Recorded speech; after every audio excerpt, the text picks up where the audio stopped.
नमस्कार प्रिय भक्तजनों, आपका अपने चैनल शिवा शिष्य कथा पर हृदय पूर्वक स्वागत है। आइए आज सुनते हैं सावन के सोमवार की व्रत कथा। आज तीसरा सावन के सोमवार का व्रत है। उम्मीद है कि आपका समय अच्छा चल रहा होगा। तो आइए कथा को जल्दी जल्दी से सुन लेते हैं। एक नगर में एक बहुत धनवान साहूकार रहता था, परंतु उसे निसंतान होने का बहुत बड़ा दुख था। वह हमेशा इसी चिंता में रहता था कि पुत्र प्राप्ति के लिए वह प्रत्येक सोमवार को शिवजी का व्रत और पूजन किया करता था, जिसकी भक्ति भाव को देखकर माता पार्वती ने शिवजी भगवान से कहा कि यह साहूकार तो आपका बहुत बड़ा भक्त है। यह बहुत लगन से आपका पूजन और व्रत करता है। आपको इसकी मनोकामना अवश्य पूर्ण करनी चाहिए। शिवजी ने माता से कहा, हे पार्वती, यह संसार कर्म क्षेत्र है। जो इस संसार में जैसा कर्म करता है वैसा ही फल भोगता है।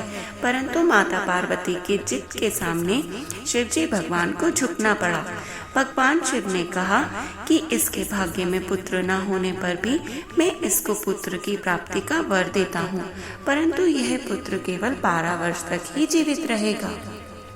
माता पार्वती और शिवजी भगवान की सभी बातें वह साहूकार दूर खड़ा सुन रहा था, जिसकी वजह से ना उसे खुशी हुई और ना ही दुख हुआ। हालांकि वह पहले की तरह ही भगवान शिवजी और व्रत का पूजन पाठ करता रहा। कुछ समय बाद उसे सुंदर पुत्र की प्राप्ति हुई। साहूकार के घर में जब सब खुशियां मना रहे थे, उसे कोई प्रसन्नता नहीं हुई। जब लड़का 11 साल का हो गया तो उसे पढ़ने के लिए पुत्र को काशी भेज दिया। साहूकार ने साथ में बालक के मामा को भी भेज दिया। साहूकार ने अपने साले से कह दिया कि रास्ते में जिस जिस स्थान पर जाओ, यज्ञ तथा ब्राह्मणों को भोजन कराते हुए जाना। मामा और भांजे यज्ञ और ब्राह्मणों को भोजन कराते जा रहे थे। जाते जाते एक राजधानी पहुंच गए, जहां राजा की कन्या का विवाह हो रहा था। लेकिन बारात लेकर आने वाले राजा का लड़का तो काना था। राजकुमार के पिता को चिंता थी कि वर को देखकर कन्या शादी के लिए कहीं मना न कर दे। तभी राजकुमार के पिता अति सुंदर साहूकार के लड़के को देखकर सोचने लगे, क्यों न शादी तक इस लड़के को वर बना दिया जाए। तब उस राजा ने साहूकार के लड़के के साथ विवाह कार्य को संपन्न करा दिया। लेकिन लड़के ने ईमानदारी दिखाते हुए शादी के दौरान राजकुमारी के चुनरी के पल्ले, यानी जो पल्ला शादी में गांठ में बांधा जाता है, उस पर लिख दिया कि तेरा विवाह तो मेरे साथ हुआ है। राजकुमार के साथ तुमको भेजेंगे, जो कि एक आंख से काना है, और मैं जिसके साथ तुम्हारा ब्याह हुआ है काशी पढ़ने जा रहा हूँ। सच्चाई जानकर लड़की बारात के साथ जाने से मना कर दिया। काशी पहुंचकर साहूकार के लड़के ने पढ़ाई शुरू कर दिया था। फिर जब लड़के की आयु 12 साल की हो गई, जिस दिन मैं 12 साल का हो गया, उस दिन उस लड़के ने अपने मामा से कहा कि मेरी तबीयत मुझे सही नहीं लग रही है, तो फिर अंदर जाकर सो जाऊं क्या? मामा ने कहा और वह अंदर जाकर सो गया। सोने के बाद लड़के के प्राण निकल गए। जब मामा को पता चला तो वह जोर जोर से रोने लगा। संयोगवश उसी समय शिव और माता पार्वती उधर से जा रहे थे।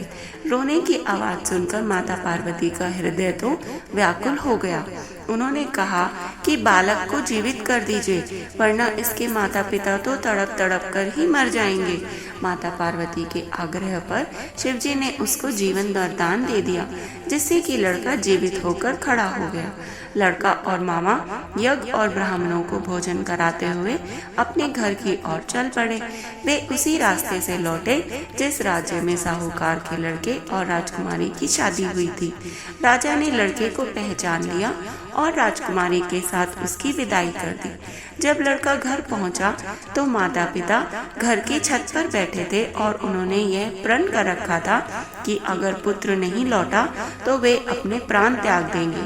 सेठ ने आनंद के साथ उसका स्वागत किया जब उसे यह पता चला कि उसका पुत्र भी जीवित लौट आया है और अपने संग बड़ी सुंदर सी बहू को लेकर आया है। तब वे लोग बड़ी प्रसन्नता के साथ रहने लगे।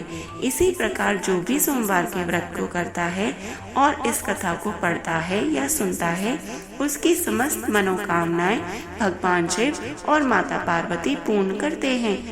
हे भगवान, जैसे माता पार्वती और शिव जी ने उस साहूकार की इच्छा पूर्ण की, ऐसे ही हम सबकी इच्छा भी पूर्ण करें। तो बोलिए हर हर महादेव। और ऐसे ही और व्रत कथाएं सुनने के लिए हमारे साथ जुड़े रहिए और कल मंगला गौरी व्रत की कथा सुनने के लिए हमें सब्सक्राइब अवश्य कर दीजिएगा और बोलते रहिए हर हर महादेव।